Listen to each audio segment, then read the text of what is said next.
Chapter 9, 10 Variants. The term genus is used in three senses. In one sense, as coming from the progenitor, as those descended from Israel are called Israelites.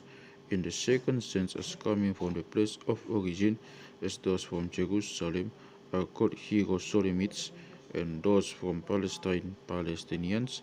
And in this third sense, there is called genus, which is divided into species. With this thus the philosophers are concerned, and they divide it by saying that genus is that which is predicated in respect to the common essence of several things which are specifically different. The term species has two meanings. Thus, appearance and form are called species, as for example, the species of the statue. This also called species which is opposite to genus, that is to say divided off from a genus. With this last the philosophers are concerned. Now, when we are discussing genus, we mentioned species by saying that genus was that which was divided into species. Again, when discussing species, we mention genus by saying that species that which was divided off from genus. One should know that when we discuss the Father, we must needs think of the Son too, for he is a Father who has a Son.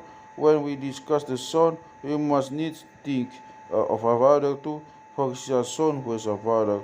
And similarly, in this case, it is impossible to treat of the genus without the species, or the species without the genus, for the genus is definitely divided into the species, and that which does not have species divided out from itself into is not genus. In the same way, the species are divided off from the genus, and those things which do not have a genus are not species. And just as the first man, that is to say Adam, is not called a son because he had no father, but is called a father because he did have sons, and just as Seth is called both son of him that begot him, that he had Adam for his father, and father of him begotten by him, for he did not beget a son. Jezabel is called a son because he had Adam, for his father, but is not called a father because he had no son. So also is it with genus and species. First genus, who is not divided off from a genus and has no higher genus, is genus only, not a species.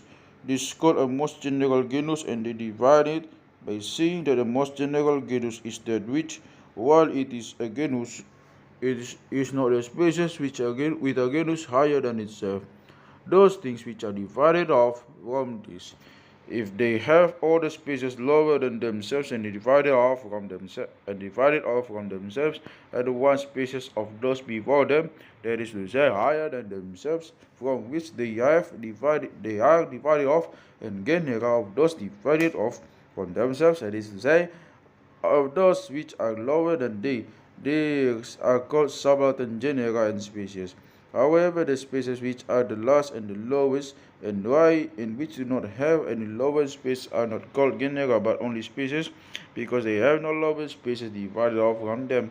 It is impossible to call the genus which neither contains any species nor has any lower spaces divided off from itself.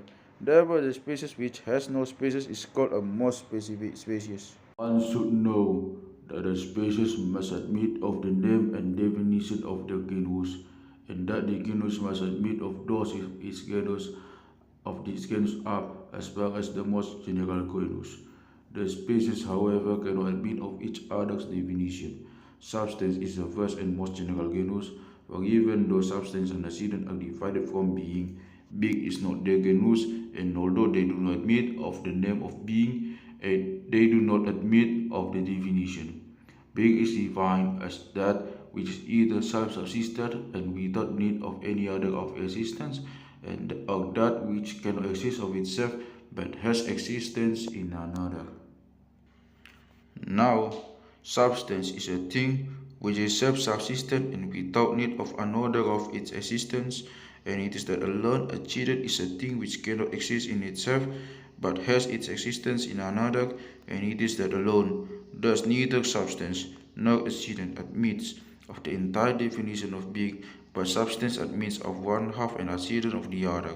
Species, however, will admit of both the name and the entire perfect definition of the genus, and so even though being is divided into substance and accident, it is still not the genus, nor indeed is substance a species with a genus higher than itself. On the contrary, it is a first and most general genus. This substance then is divided to corporeal and incorporeal. Hence, the corporeal and incorporeal are species of substance. Again, corporeal substance is divided to animate and inanimate. Here again, the corporeal, while it is a species of substance, is the genus of the animate and the inanimate. Again, animate is divided into sentient and non-sentient.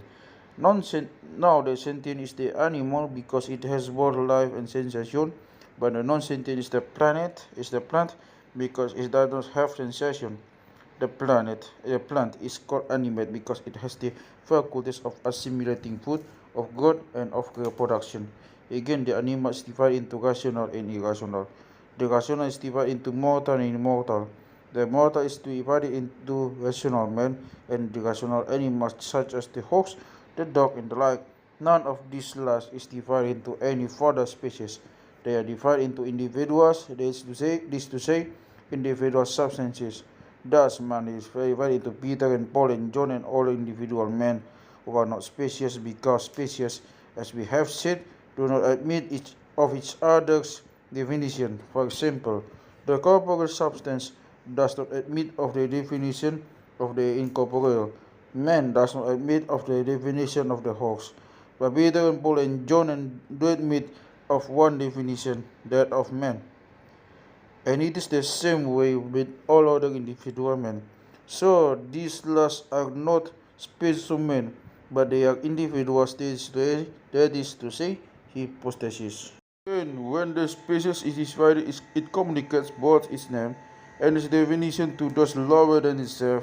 On the contrary, when Peter is divided into body and soul, he communicates neither his name nor his definition to the soul of the body.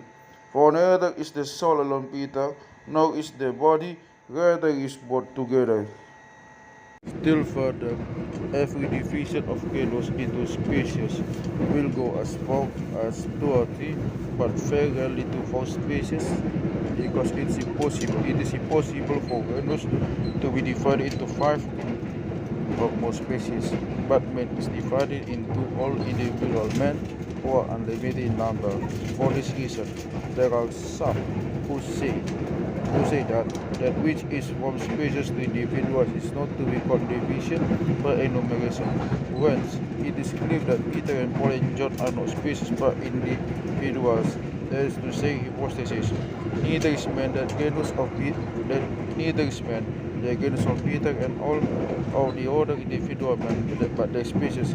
For this reason, man is a more specific species, because he is a species in relation to the higher, species in relation to the lower. Similarly, the horse, the dog, and the like are species and not genera, for which reason they are more specific species. Thus, coming in between the most general genus and the most specific species are substance genera. They are species of the higher and genera of the lower. Then, there are also the essential and natural specific differences and qualities which are called dividing and constituent, because they divide the higher and are constituent of the lower. Thus the corporeal and incorporeal substances divide substance. Similarly, the animate and inanimate divide the corporeal substance.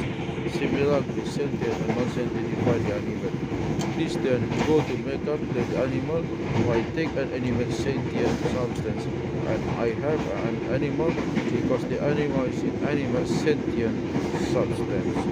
Then I take an inanimate non-sentient substance, and I have a stone. Again, I take an inanimate non-sentient substance, and I have a plant. Then again, the rational and the irrational divide the animal, and the mortal and immortal divide the rational. So I take the animal, which is the genus, and the rational and the mortal and I have a man, for a man is a more rational animal, and I take the animal and irrational and the mortal, and I have the horse, saint, or the dog, or the lion. Now differences are all essential and natural because they make one species differ from another, and one data essence differ from another essence and data.